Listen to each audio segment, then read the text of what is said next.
Hi guys, good morning and welcome back to my channel. It's still in Talk English. So कैसे हैं आप लोग? Hope you would be great and perfect. So आज जो मैं story आपको कराने वाला हूँ ना, ये स्टोरी लिटरली बहुत ज़्यादा इंटरेस्टिंग होगी।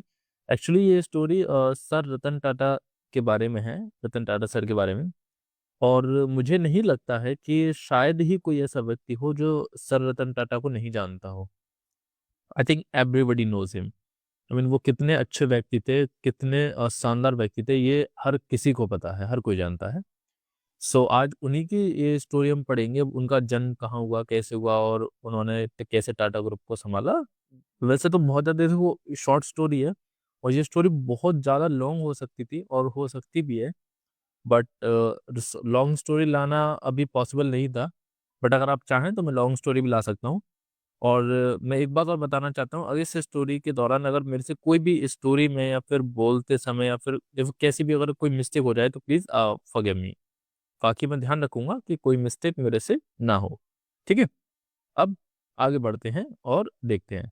सो द टाइटल है Ratan Tata the man with a golden heart. यानी रतन टाटा सर के बारे में कहानी है। यानी कि द मैन एक ऐसा व्यक्ति विद अ गोल्डन हार्ट, एक सुनहरे दिल के साथ, हृदय के साथ, जिसका जो दिल होता है वो एक सोने का है, सोने से भरा हुआ है। एक्चुअली एक मुहावरा कह सकते हैं, फ्रेज कह सकते हैं। इसका मतलब होता है कि बहुत ही ज़्यादा अच्छे व्यक्ति के लिए ये यूज़ किया जाता है। ठीक है? अब आगे बढ़ते हैं। Ratan Tata was not just a businessman, कि रतन टाटा सर जो थे वो केवल एक बिज़नेसमैन नहीं थे। वो ये कहना चाह रहा है जो इस स्टोरी में, कि जो रतन टाटा सर थे वो केवल सिर्फ़ एक बिज़नेसमैन नहीं थे। He was a man of vision, courage and kindness. वह केवल एक बिजनेसमैन नहीं थे, बल्कि वह जो एक व्यक्ति थे किसके, विजनरी दृष्टि के, करेज, साहस के और काइंडनेस के भरपूर एक व्यक्ति थे, जिन्हों के अंदर ये बहुत सब कुछ था, जिनके अंदर।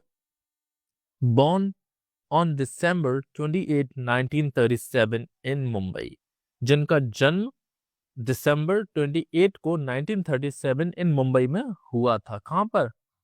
ही belong to the respected Tata family. एक रिस्पेक्टेड टाटा फैमिली में उनका जन्म हुआ था। आई मीन वो उससे बिलोंग करते हैं, हम ये भी कह सकते हैं एक तरीके से। ठीक है? फ्रॉम अ यंग एज, और बचपन से ही learn the value of honesty, hard work and its compassion. ठीक है? यानी कि वो ये कहना चाह रहा है कि बचपन से ही ना उन्होंने ऑन ईमानदारी की, कठिन परिश्रम की जो मेहनत होती है उसकी और करुणा की वैल्यू को सीख लिया था, कि इन चीज़ों की क्या वैल्यू होती है, इनका क्या महत्व होता है। ऑनेस्टी का क्या महत्व है, हार्ड वर्क का क्या महत्व है, किसी की करुणा जो हम करते हैं ना, कंपनसेशन, उसका क्या महत्व। करुणा कह सकते हैं एक तरीके से किसी के प्रति करुणा दिखाना, सहानुभूति दिखाना। लाइक किसी के चोट लग गई है, किसी को कुछ प्रॉब्लम हो गई है, नुकसान हो गया, तो हम उसके प्रति एकदम अपनी करुणा व्यक्त करते हैं ना, सहानुभूति व्यक्त करते हैं, अरे भाई क्या हो गया? तुम्हें ऐसा नहीं होना चाहिए था, वैसा नहीं होना चाहिए था, ये नहीं होना चाहिए था तुम्हारे साथ, तो उसको बोलते हैं। ठीक है? वो ऐसे व्यक्ति थे, उनका उनको महत्व समझ में आ गया था बचपन से ही। After completing his study at Cornell University, यानी कि कॉर्नेल यूनिवर्सिटी यानी विश्वविद्यालय, यूनिवर्सिटी को विश्वविद्यालय बोलते हैं, जैसे आगरा यूनिवर्सिटी है, डॉक्टर भीमराव अम्बेडकर यूनिवर्सिटी है ना, उस तरीके से। सो कंप्लीटिंग हिज स्टडी, यानी कि अपनी पढ़ाई पूरी करने के बाद कहाँ से, कॉर्नेल विश्वविद्यालय से, Ratan Tata return to India to join the Tata group. जो रतन टाटा सर थे ना, वे इंडिया वापस आ गए टाटा जो ग्रुप था ना उसको ज्वाइन करने के लिए, क्योंकि वो उसी में उनका जन्म हुआ था, इसलिए।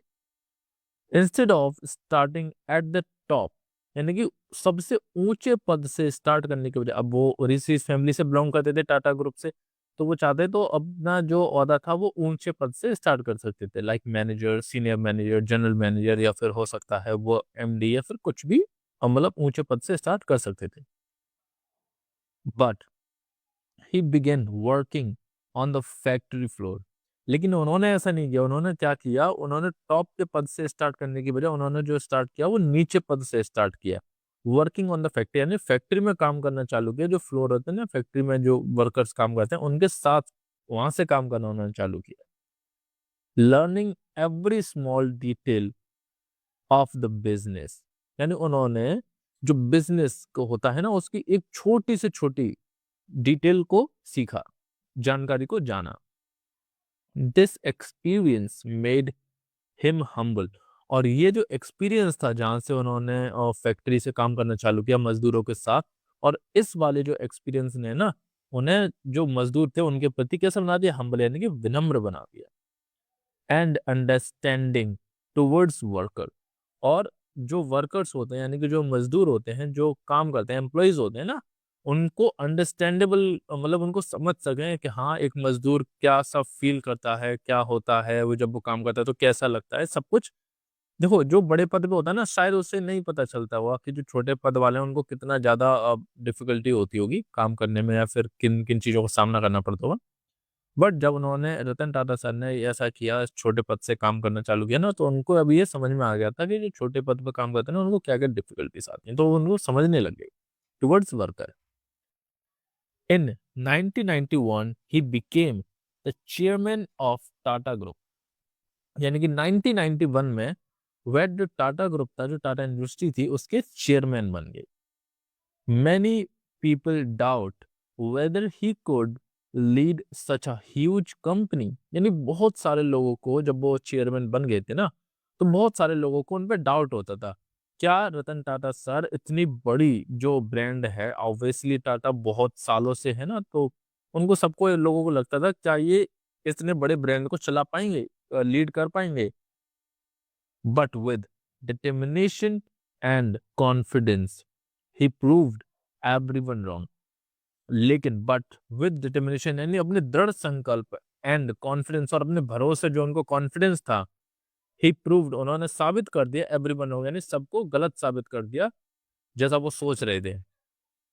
Under his leadership the Tata group grew into a global brand. यानी कि रतन टाटा सर के नेतृत्व में, लीडरशिप कहते हैं जैसे कि नेतृत्व करना, मैं आपको वैसे मुझे लगता नहीं है ये वर्ड थोड़ा टफ होगा, बट मैं बताता हूँ आपको। लीड उसको कहते हैं, जैसे मान लो कि मैं एक कंपनी में काम करता हूँ, मेरे अंडर 10 लोग काम करते हैं और मेरे को जिम्मेदारी दी गई है कि मैं उनको लीड करूं। लीड का मतलब है उनको ये बताऊं काम क्या करना है, कब क्या करना है, कब कैसे इस काम को कैसे खत्म करना है, और जो भी दिक्कतें आ रही हैं उनमें मैं उनको हेल्प करूं। तो ये लीड करना बोलते हैं, ठीक है। तो वो ये कहना चाह रहा है कि जब वो, उन्होंने जो टाटा ग्रुप था, जब उनको लीड करने लगे थे ना, टाटा ग्रुप को लीड किया जब टाटा सर ने, तो वह ग्रो हुआ एक इनटू अ ग्लोबल ब्रांड, एक वैश्विक ब्रांड के रूप में। One of his most famous dream was to create an affordable car। यानी कि वो ये कहना चाह रहा है, one of his most famous dream, यानी उनका सबसे ज्यादा एक मोस्ट फेमस ड्रीम क्या था, वैसे तो उनके बहुत सारे ड्रीम थे, बट उनमें से एक उनका जो फेमस ड्रीम था वो क्या था, टू क्रिएट, कि एक ऐसी कार बनाना जो एक अफोर्डेबल यानी कि एक सस्ती कार हो फॉर मिडिल क्लास फैमिलीज। जो मिडिल क्लास फैमिलीज होती हैं, जो महंगी कार अफोर्ड नहीं कर पाती हैं, बट उनकी भी तो इच्छाएं होती है ना कार चलाने की, तो वो एक ऐसा चाहते थे कि मैं मिडिल क्लास जो फैमिलीज होती है ना उनके लिए एक अफोर्डेबल कार बना सकूं। एक्चुअली देखो ये भी कहा जाता है, एक कहानी है, अब सच है झूठ है देखो मुझे नहीं पता, बट ऐसा कहा जाता है, और जहां तक ये सच ही होगी, कि एक बार रतन टाटा सर ना कहीं जा रहे थे रास्ते में, तो अब वो उन्होंने देखा होगा बाइक पे एक हस्बैंड वाइफ और उनके दो बच्चे बाइक पे कहीं जा रहे थे। बट वो आप जानते हैं कि एक बाइक ऑब्वियसली बात है दो लोगों के लिए कंफर्टेबल होती है, तीन से ज्यादा लोगों के लिए कंफर्टेबल नहीं हो पाती है वो, फिर उसमें प्रॉब्लम आती है। तो जब रतन टाटा सर ने ये देखा कि वो किस तरीके से स्ट्रगल कर रहे हैं, चार लोग हैं, ऑब्वियसली बात है वो मिडिल क्लास है, वो जा नहीं सकते, कार अफोर्ड नहीं कर सकते, तो ऐसा जब उन्होंने देखा ना, तो उनके मन में विचार आया कि मैं एक ऐसी कार बनाऊंगा जो अफोर्डेबल हो, जिसे मिडिल क्लास फैमिली भी खरीद सके। तो उसके बाद नैनो कार आई थी, अगर आपको याद हो तो, टाटा नैनो, जो ऑब्वियसली बात है बहुत ज्यादा फेमस, तो मतलब सुपर हिट तो नहीं हुई, बट फ्लॉप हो गई थी कुछ टाइम बाद। बट सर का ये ड्रीम था, ठीक है। थ्रू इट फेस्ड चैलेंजेस, और इसके चलते हुए उन्होंने बहुत सारे चैलेंजेस का सामना करना पड़ा। इट शोज, ये दिखाता है, his concern for common people, और ये सोच जो रतन टाटा सर की थी ये दिखाती है कि वो जो मिडिल क्लास फैमिली थी उनके लिए कितने चिंतित हुआ करते थे। What truly makes Ratan Tata special is his its generosity, it's sorry I am not is generosity, इस जेनरसिटी। ठीक है, जेनरसिटी मतलब कहते हैं उदारता को, यानी कि वो ये कहना चाह रहा है कि ऐसी वो चीज जो रतन टाटा सर को बहुत ज्यादा स्पेशल बनाती है वो है उनकी उदारता, जेनरसिटी। उदारता कहते हैं वो किसी के प्रति उदार होना, मतलब दयालु होना एक तरीके से कह सकते हैं। ठीक है, उसको बोलते हैं जेनरसिटी, मतलब उदारता। आगे, he donated, I mean, he donated a large part of his wealth to charity. He donated मतलब वह डोनेट कर देते थे क्या, अपना जो भी टाटा ग्रुप का जो भी वो होता था ना, प्रॉफिट होता था, जो भी कमाई होती थी, मैं शुद्ध तरीके से बताऊं तो उसका एक बहुत बड़ा हिस्सा वे सर एक चैरिटी में डोनेट करते थे हमेशा। सपोर्ट करने के लिए किसको, एजुकेशन को, हेल्थ केयर को एंड रूरल डेवलपमेंट को, यानी कि वो ये चाहते थे कि चैरिटी में इसलिए वो दान करते थे ताकि एजुकेशन में सुधार आए, हेल्थ केयर में सुधार आए, यानी कि जो हॉस्पिटल्स वगैरह होते हैं उसमें सुधार आए, एंड रूरल डेवलपमेंट, और जो गांव होते हैं जो बहुत पिछड़े होते हैं जहाँ पर ना लाइट होती है, ना वाईफाई होते हैं, ना पानी की सुविधा होती है, ना ऐसी जब जहाँ पे ऐसी चीजें नहीं होती ना, तो वहाँ पे विकास हो सके उसके लिए वो अपनी बहुत जो कंपनी का पैसा था वो वेल्थ डोनेट करते थे। ही बिलीव्ड, वह विश्वास, उनको विश्वास था दैट कि बिजनेस शुड सर्व सोसाइटी, की जो बिजनेस होते हैं ना वो ऐसे होने चाहिए जिनको सोसाइटी को सर्व कर सके, उनकी हेल्प कर सके, उनकी मदद कर सके। नॉट जस्ट मेक प्रॉफिट, ऐसे नहीं कि बस वो अपना प्रॉफिट बना ले और दैट्स इट, उन्हें जनता से कोई फर्क ही नहीं पड़ रहा है कि जनता को प्रॉब्लम हो रही है, जनता के लिए हम कुछ भला करें ना करें, नहीं। वो ऐसा कह देते कि बिजनेस वो होना चाहिए जिससे जनता का भला हो, उनको अच्छा लगे, ना कि वो जिससे बस हमें प्रॉफिट हो रहा है बात करता हूँ, ऐसा नहीं। Even after returning he continues, sorry I am sorry it's retiring है, ठीक है। इवन आफ्टर रिटायरिंग यानी रिटायर होने के बाद भी, जब वो अपने पद से रिटायर हो गए थे, he continues to inspire millions with his simplicity and wisdom। यानी कि जब वे रिटायर हो गए थे ना उसके बाद भी उन्होंने जो मिलियंस लाखों लोगों को इंस्पायर करना जारी रखा, किससे, विद अपनी सिंपलिसिटी, अपनी साधारणपन से भी साधारण रहते थे, एंड विजडम और अपनी बुद्धि से। Ratan Tata life teach us, यानी रतन टाटा सर की जो जिंदगी है ना, जो लाइफ है, वो हमें ये सिखाती है दैट की ट्रू सक्सेस, जो असली वो होती है ना सफलता, comes not only from money, जो सिर्फ पैसों से नहीं आती है, वो जो असली सफलता होती है वो सिर्फ पैसों से नहीं आती, but from kindness and integrity. लेकिन जो असली सफलता आती है वो आती है काइंडनेस, यानी किसी के प्रति दयालु होने से, एंड इंटीग्रिटी और ईमानदार होने से। इंटीग्रिटी मतलब होता है ईमानदार, ठीक है, या फिर ईमानदारी कह सकते हैं, याद रखना इस वर्ड को। ही remains a shining example of leadership, यानी वो ये कहना चाह रहे हैं कि ही रिमेन्स, वे मानवता से भरपूर नेतृत्व का एक चमकदार उदाहरण बने हुए हैं। I am sorry, it's he remains a shining example of leadership with humanity, यानी कि मानवता का एक चमक, नेतृत्व का, जो मानव होते हैं ना, जो ह्यूमंस होते हैं, उनको किस तरीके से लीड करना है उसका एक परफेक्ट एग्जाम्पल हो सकते हैं Ratan Tata sir. No doubt मैं रतन टाटा सर की अभी भी बहुत ज़्यादा रिस्पेक्ट करता हूँ। अगर आपको तो पता ही होगा रतन टाटा सर की 2025 में डेथ हो गई थी, एंड लिटरली ये बहुत ज़्यादा शॉकिंग था। सो अब ये स्टोरी थी guys, hope you definitely like this story. I mean अगर इसमें कुछ मिस्टेक्स हुई हो तो प्लीज़ आप फॉरगिव मी।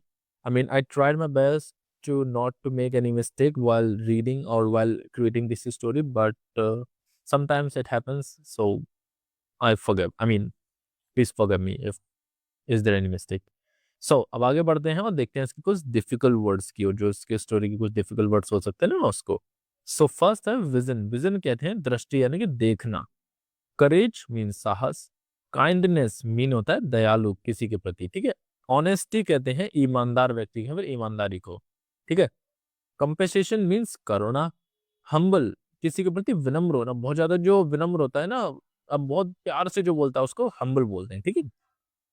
डिटर्मिनेशन कहते हैं दृढ़ संकल्प ले लेना। कहने का मतलब ये कि अगर आपने कोई काम करने का ठान लिया तो उसको डिटर्मिनेशन बोलते हैं, ठीक है, ठान लेना। लीडरशिप मतलब नेतृत्व। अफोर्डेबल मीन ऐसी ऐसी चीज जो अफोर्डेबल हो, सस्ती हो, जिसको हम अफोर्ड कर सकें, ठीक है। जेनरसिटी मतलब उदारता, और इंटीग्रिटी मतलब ईमानदारी। आई थिंक ये 2 बार आ गया, मैंने ऊपर भी नहीं वो, हाँ, ईमानदारी भी होता है और ऑनेस्टी भी होता है, दोनों का सेम ही मतलब होता है, आप इसको याद रखें, ठीक है। अब हमारी वर्ड मीनिंग भी कंप्लीट हो चुकी है, हमने स्टोरी भी कंप्लीट कर ली है। Hope you definitely enjoy the story guys.